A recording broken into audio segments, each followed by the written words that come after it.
What's up, y'all? We have made it to week 2 of our series, Right Place, Right Time. Or is it Right Time, Right Place? Nevertheless, this is the second week of it. This is the final week, and then we'll hop into Exodus. But we'll get into that later at the end of this series today. I hope you be blessed by this final conclusion. We have to find out about what happened with Joseph and them brothers. Did he reunite with his daddy? Did they get caught up in a famine? What happened to all these people? Did they end up getting Benjamin? Did they finally surrender Benjamin up?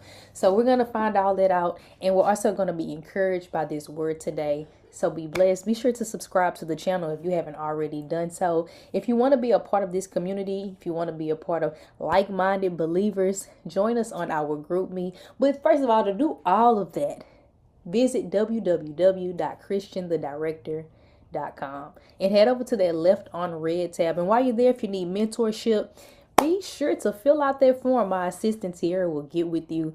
Nevertheless, let's get straight into the Bible study. I'm so excited to dive into this word on tonight. So tonight we're talking about right place, right time, and we're actually just wrapping up this series.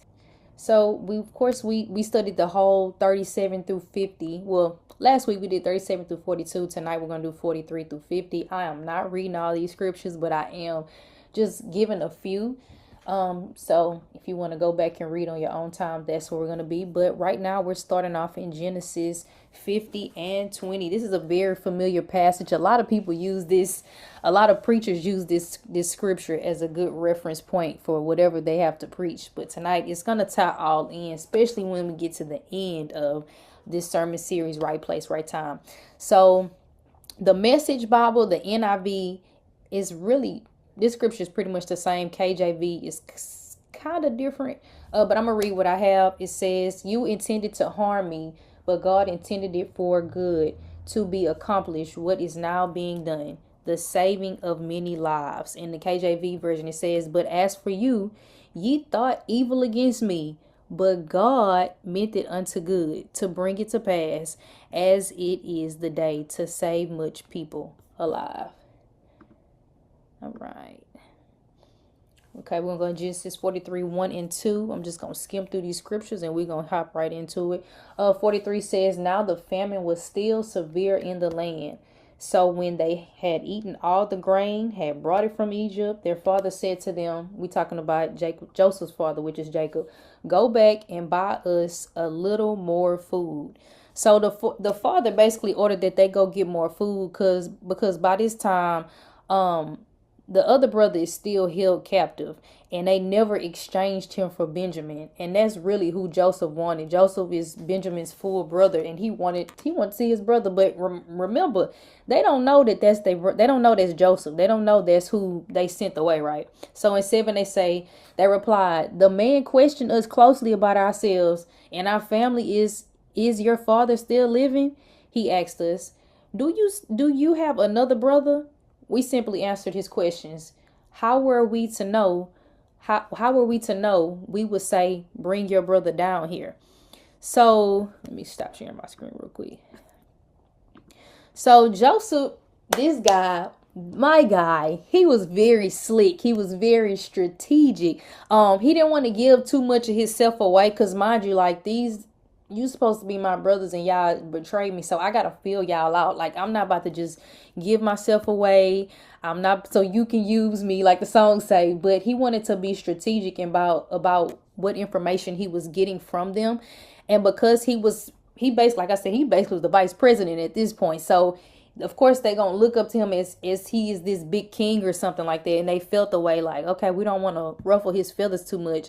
But like I said, without giving away himself too much, because though Joseph recognized his brothers, they ain't recognize him. Remember, he had been gone since he was 17, and we don't know their ages ranges, but naturally, it makes sense for him to ask, like, okay, is y'all father alive, without saying, "Is daddy alive?" Because I really want to see my daddy. Mind you, he was one of the youngest. Shoot, I'd be asking too, "Is daddy alive?" So basically, the daddy, which is Jacob. So y'all know, it's a scripture that says the father of Isaac, Abraham, and Jacob, something like that. Abraham, Isaac, and Joseph. Abraham, Isaac, and Jacob. Okay, Abraham, Isaac, and Jacob. So Jacob is Joseph's dad. All of them is in Abraham's bloodline, right?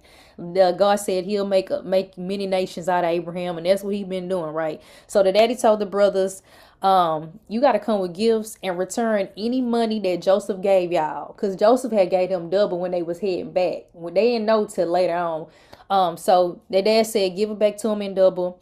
He finally reunited with his youngest full brother, which is Benjamin.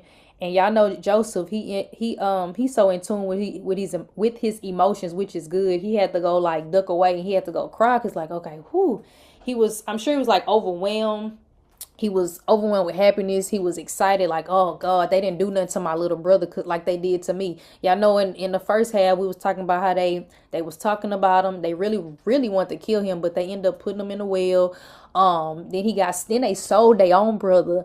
Then he got sold to somebody else.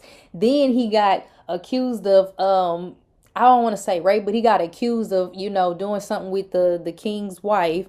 Then he got thrown in jail for 2 years. Then they forgot he was in jail. Then finally he got out. Like, it was so much like right place, right time, right?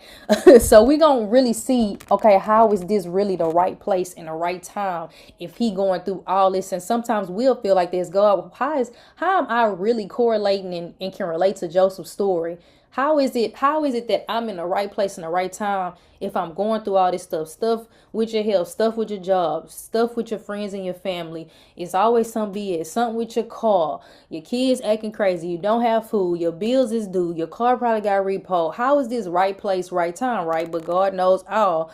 So by this time, like I said, he got to meet his brother, make sure his brother was good. Baby Joseph ended up setting his brothers up. And I gotta give it up to him. He set them brothers up, boy. He was cold. Cause before he actually got Benjamin, they was all going back, mind you. They got all the stuff that they say, go get us some food, because we need to be able to eat. We in this famine. They set him up as they walking along. Joseph was like, he told his servant, like, look, I need y'all to put all this stuff in these bags, but specifically put this in this person's bag. He told him to put silver, put chalices, all in Benjamin's bag. And at that time period, you wasn't supposed to have the king's chalice. You wasn't supposed to have stuff that belonged to them. It was considered a crime, or you'll go to jail. So in verse, let's see where we at, 17, it says, but Joseph said, far be it from me, do such a thing. Only the man who was found to have the cup will become my slave. The rest of you go back to your father in peace. He knew what he was doing.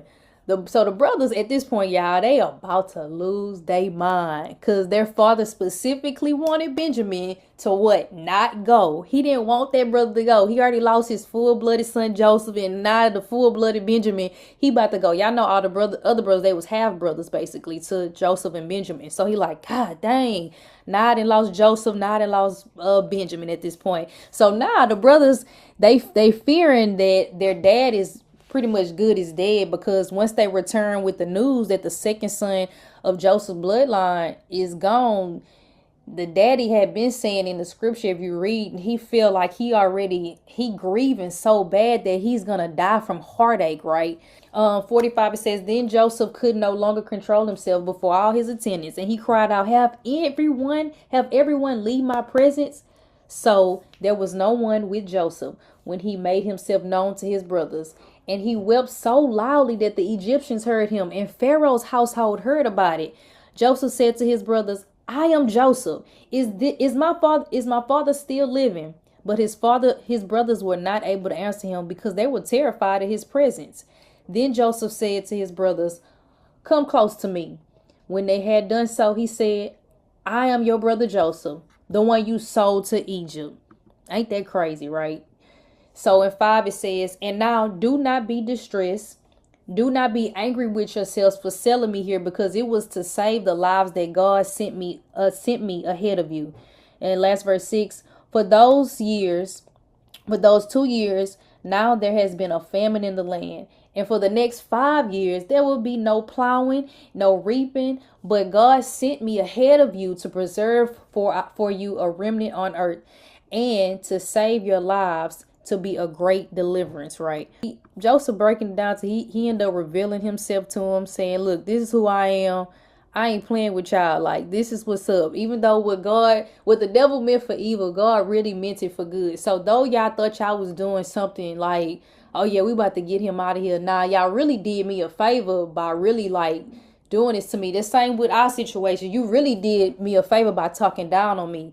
Cause now it showed me you show me your true colors. It showed me who I need to be around. It showed me that I need to keep my mouth closed. It showed me when I need to speak up. It showed me that I need to be in my word more. It showed me that I need to be maybe praying more to God. It showed me that I need to do X, Y, and Z. So all these things that the devil tried to plant, he tried to plant seeds of discord, seeds of shame, seeds of doubt, all these different things.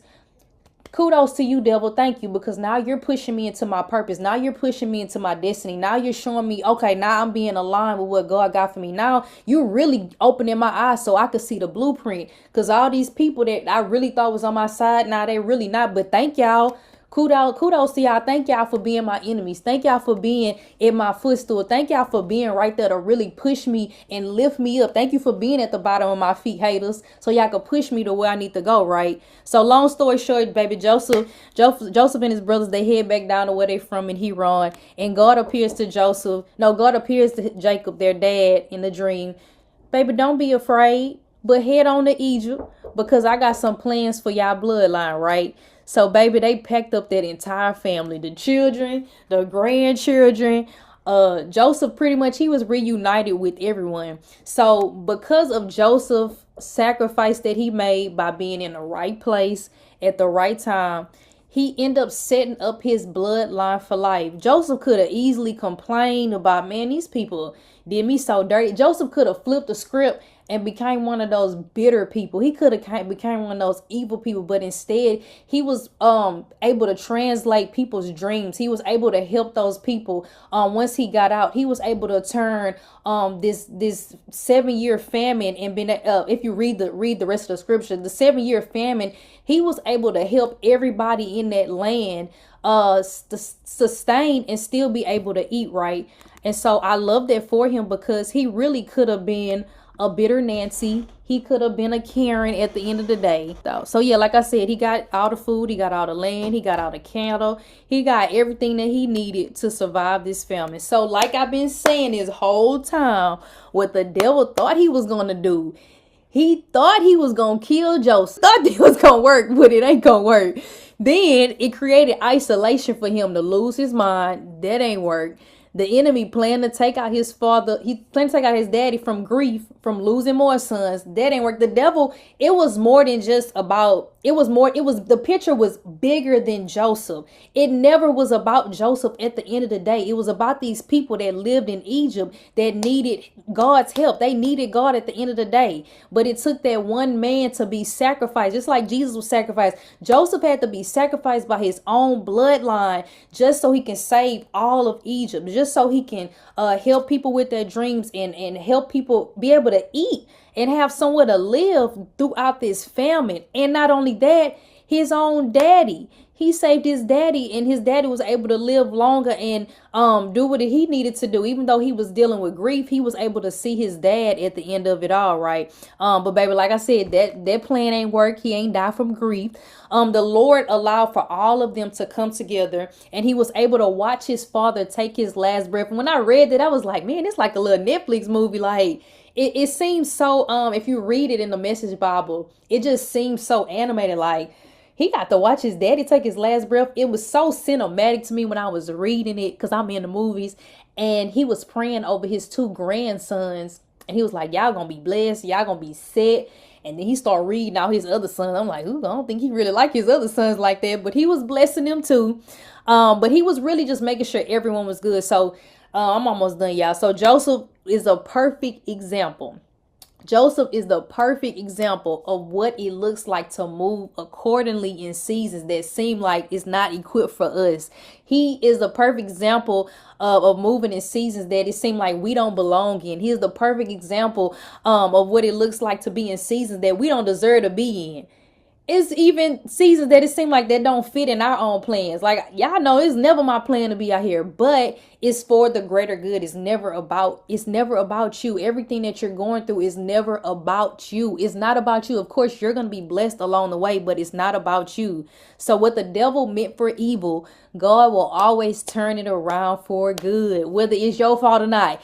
If you are called according to God's purpose, it's gonna turn around for good. Them folk acting a dunk on the job. It's okay, God, I got you. You in the right place, you at the right time. Your situation seem like it ain't making sense. That's okay. You're in the right place at the right time. So stop looking at it now. Stop looking at it like that. Think about your future in a sense. Like, think about it like this. Where is God taking me? Where is God trying to bring me to? Who actually am I helping in this current place that I'm in? These people that I'm around, even the people that's acting funny with me. Let's make the assumption that, you are part of somebody's unanswered prayers. You're probably the reason their prayers are going to be answered because you're in the right place at the right time. I will see you all next week. We will be coming from Exodus, and I want to talk a little bit about Moses and Aaron, and not the route that you're probably thinking about. We're not going to really talk about Moses too much, but we're really going to be talking about Aaron a little more, and how God is always going to send you somebody that's going to help you at the right time. We ain't going to talk about right time, right place, but we're going to talk about God is going to always have somebody in your corner for your assignments. Whatever it is you got going on in this life, he gonna send somebody, whether it's him directly or whether it's an actual person on the earth. So I pray you all have a good night and you were blessed by this word, and I will see y'all next time.